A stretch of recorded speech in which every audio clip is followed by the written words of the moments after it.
Hello, my name is Samantha Diaz, and today I'm going to be talking about mental health and co occurring disorders in African American communities. As we examine mental health and co occurring disorders in African American communities, it's essential to recognize that these individuals experience disproportionately higher rates of conditions such as depression, PTSD, and substance use disorders. According to SAMHSA 2014, factors like stigma, mistrust in healthcare systems, and systematic stressors, including racial discrimination, contribute to the worsening of these conditions. Harwell et al. 2008 further emphasizes that these disorders are frequently co-occurring, with substance use often interwoven with mental health challenges. In terms of treatment, culturally adaptive cognitive behavioral therapy has proven effective. By tailoring interventions to acknowledge cultural experiences and stressors, therapists can foster a more meaningful therapeutic connection. Additionally, spirituality and community play crucial roles in recovery, providing a sense of resilience and identity in treatment. Trauma informed care, which accounts for the historical trauma experienced by African Americans, also fosters a supportive environment that acknowledges their unique struggles. Techniques like motivational interviewing help reduce resistance to treatment, especially regarding substance use. Finally, community based interventions show promise by offering culturally relevant support systems. As Harrell et al. 2018 outlines, these strategies are crucial for increasing client engagement, retention, and treatment success. Understanding and addressing the mental health and co occurring disorders of African and Black Americans require a nuanced and culturally informed approach. By integrating culturally sensitive practices and community based strategies, we can make strides toward a more effective and compassionate treatment. Hello, my name is Alan Gochin, and I'll be talking about beliefs about traditions involving substance abuse and group therapy. Traditionally, alcohol consumption and drug use in African American cultures can be seen as unacceptable. This more happens especially in low resource communities where the sale of either could be seen as more acceptable or happens often. For example, in Miami-Dade County, we know the use of drugs happen more often in areas of the county such as lower resource cities like Liberty City, Opa-locka, and Atapala, Alapata, where African Americans unfortunately make up most of the population. However, African Americans are more likely to believe drinking and drug use falls on the responsibility of oneself, which results in having difficulty believing that alcohol dependency is not a disease. This cannot be easy concerning the mental health of African Americans and how they are treated in support groups that are culturally focused in either culture itself, environmental, sociological, psychological, or populations of the facility that is African American, and or the comfortability to therapy.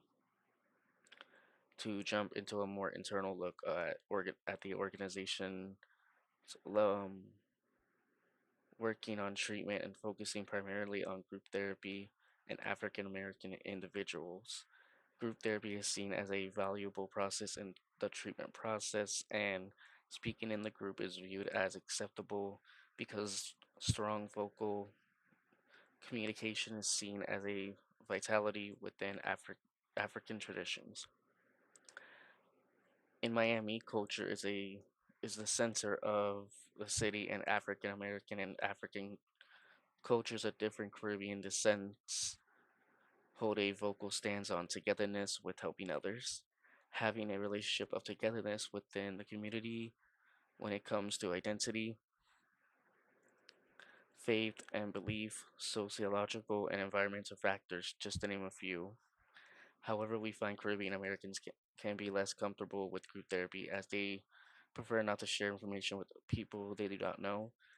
The population of groups and the facility itself are important as group therapy dedicated to only African American individuals can benefit as it can allow them to discuss systematic problems versus group therapy with other individuals of different backgrounds can be challenging when sharing information and discussing past history as it can cause them not to feel seen or no one can relate to what they have experienced.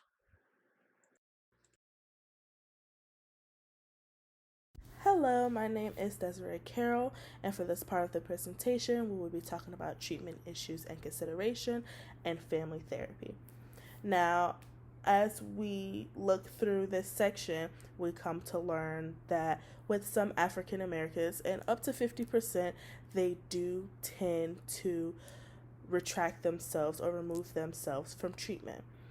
And it is very important that as counselors, we find a way to make sure that the people within this community get all the treatment they need. And it starts with the first few sessions and the relationship that we build with them. With African American clients, they tend to prefer to have an egalitarian or authentic relationship with their counselor. They would like for it to feel more collaborative, like they do have some kind of control over their treatment. It is also vital that while we get to learn them within the first few sessions, we do not push too hard on getting all the information out at once. They have to feel as if they trust the counselor, so it is very important that we gradually get to know them and try to understand and relate, even if possible, to the information that was given to us as counselors by them. It is also very, very vital that you recognize racism. For African Americans, some within America and with other places, racism tends to unfortunately be a part of their experience. So it is important that we recognize and try to understand racism and validate their experiences so they feel more comfortable within the space. And if they do make it through treatment, this is where we could talk about different types. It has been shown that family therapy tends to be more effective when it comes to treating those with substance abuse. Within this approach to treatment, it is important that we find their definition of family. For them, family can be someone outside of their biological tree. So it may not just be their biological mother and father, but it could be someone within their community or someone that they grew up in close proximity to. So identifying that is vital, along with including those people within their treatment process. Network therapy and multi-system family therapy have proven to be very effective in improving substance abuse in adults and adolescents. Basically, network and multi-system family therapy are ways that we take those social networks and that extended family and we bring them into the session in order to have an effective treatment plan for the person within this community.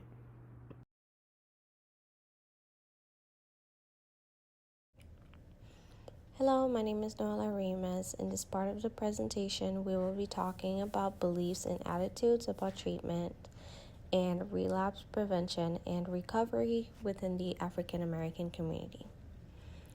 African Americans are less likely to seek substance abuse treatment, facing challenges like lack of transportation and insurance issues.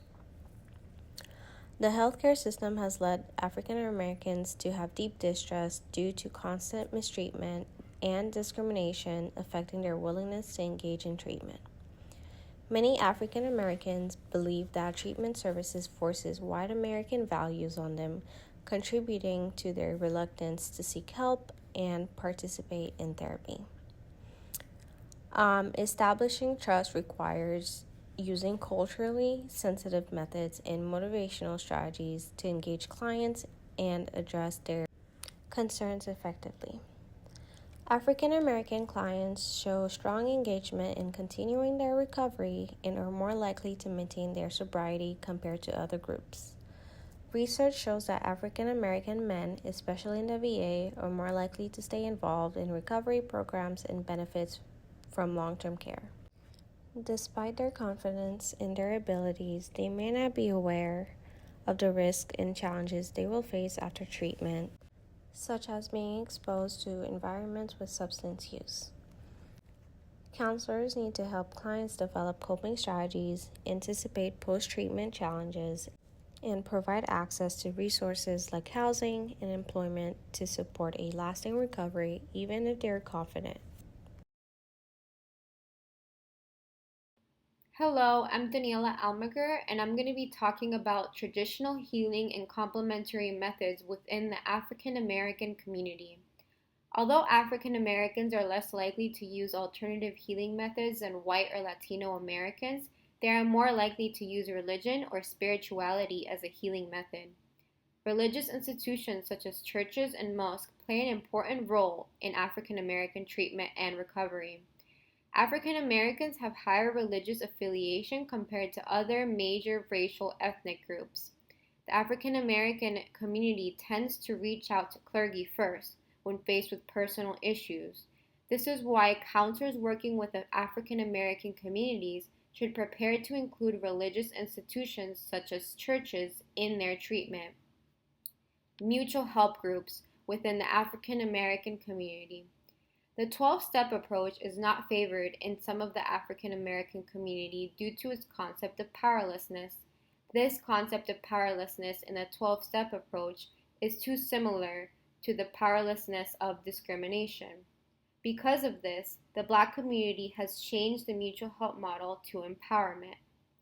Studies show that African Americans feel more comfortable sharing in a mutual help group when the group is primarily composed of other African Americans. Mutual self-help groups are especially helpful for African Americans that consider themselves religious. Maury Griffin, 1998. Those who were religious preferred the 12-step program to cognitive behavioral therapy, and those who weren't religious preferred cognitive behavioral therapy over the 12-step program. Other mutual self-help groups are primarily faith-based programs. Hello, my name is Delaney Byro, and for this part of the presentation, we'll be talking about substance use and the disorders as well as the treatment patterns. There has not been much research of analyzing the differences in patterns of substance use and abuse among different groups of Blacks, but there have been indications of some gender differences. Systematic issues, which can include low incomes, educational levels, and other factors like marriage rates, contribute to substance abuse among Black adults. Crack cocaine is more prevalent among Blacks than white Americans or Latinos, but usage of other hardcore drugs like inhalants, prescription drugs, and most hallucinogens do come in lower rates with Black Americans. In the treatment patterns, African Americans may be less likely to receive mental health services than white Americans, but in the 1990s, African Americans were as likely to receive these services, but from a general practitioner rather than a mental health specialist. Most major studies have found that race is not a significant factor in receiving treatment, but African Americans have reported lengthier waiting periods, less initiation of treatment, and much more. This could include lack of childcare, lack of insurance, lack of knowledge about the available services, and shorter lengths of staying in treatment than white Americans. There has been positive relationships between familiarity and use of mental health services among African Americans. Additionally, some factors such as social and familial prejudices and fears relating to past abuses of African Americans within the mental health system can contribute to the lack of acceptance and subsequent use of these services.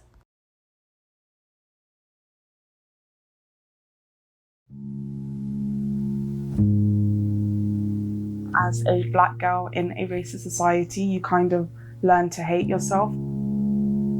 Kids used to always make fun of my hair. They said that it looked like I was electrocuted. I never let my hair be natural as a child. I'd always try to make my hair look like a bit more Eurocentric. I thought that was beauty, and whatever my hair was ugly. I wanted white girl hair, is what I used to say. As a child, I literally hated myself. I hated my skin. I thought I was inherently wrong or bad. I would get into the bath and I'll try to scrub my skin off, scrub my darkness off of me because I thought it was dirt. And children can be really mean. So they'll come and they'll bully you about your dark skin and your frizzy hair and this and that, or why are your gums that color, even why are your lips that color, you know. You just felt like othered. After I left school, I became the bully. Like I was the one bullying myself. So I'm just trying to unlearn how I was taught to hate myself.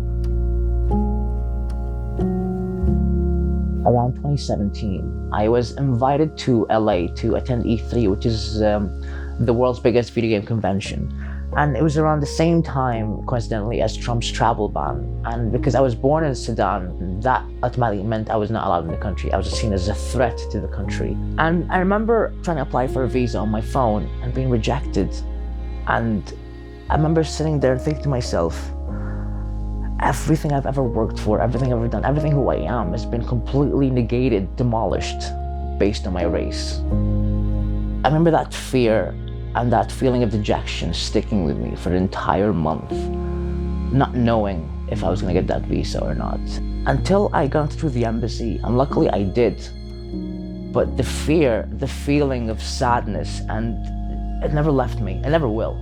I never know when again my race or something that I have no control over will dictate everything. Colorism has affected my life in many ways, many unconscious ways that I didn't know affected me until this day. Compared to other girls with lighter skin tones, Black people, we are often treated differently. And it's made me have a distrust in not only authority figures, but myself. In primary school, I was quite an overachiever and I, loved taking part in the school's activities. I was a bit of a goody two-shoes, so I did my homework. I was part of the school orchestra, so I played the recorder and the clarinet. I remember coming back from a music lesson and this girl just stopped me. She made me drop my folder and my recorder on the floor and just started trying to provoke me. She was a lot stronger than me, so I had to fight back. And after that, she just told the teacher that I attacked her. When my head teacher didn't believe me over a mixed race girl, it affected me in a lot of ways. It just made me feel like really alone. I felt that I wasn't able to really have a voice, and it didn't matter if I was doing well at school or not doing well at school. I was always going to be seen as this angry Black woman. Hi everyone, my name is Elizabeth Montilla, and for this final portion of the presentation, I was tasked with doing additional research beyond what was included in just the chapter, as well as posing a thought-provoking question. The question that I came up with is as follows: what roles do racism and prejudice play in the occurrence of adverse mental health symptoms/disorders within the African American community? The video that I chose to include here offers a brief glimpse into how racism and discrimination may affect the life of the average African American individual and in turn have a significant impact on mental well-being. Experiences of racism can manifest themselves for the victim as self-contempt, persistent sadness, irritability, pessimism, and more. The video also highlights the importance of culturally diverse counselors in the field to help minority clients feel more comfortable and understood during sessions. The study that I used for my additional research is a meta-analytic review from the Journal of Counseling Psychology titled Perceived Racism and Mental Health Among Black American Adults. It is a study from 2011, and it focuses on specifically Black Americans' psychological responses to perceived racism. Researchers found that the relationship between self-reported prejudice and that of depression and anxiety in African American adults is significantly high. The analysis focused on Black American adults due to this population reporting, on average, more incidents of racism than other minority groups. For Black adults, responses to racism, such as perceived discrimination or bias, are similar to common responses to trauma, such as somatization, which is defined as psychological distress expressed through physical symptoms. So, for instance, African Americans are known to have high rates of hypertension, which is a condition associated with chronic depression and stress. Individuals who reported that they experienced more racism, whether this be at an institutional, interpersonal, or cultural level, were more likely to report mental distress and just dissatisfaction with their lives as a whole, which serves to provide an important reminder to counseling professionals that experiences of racism factor in heavily to the phenomena of health disparities in both the medical and psychological fields.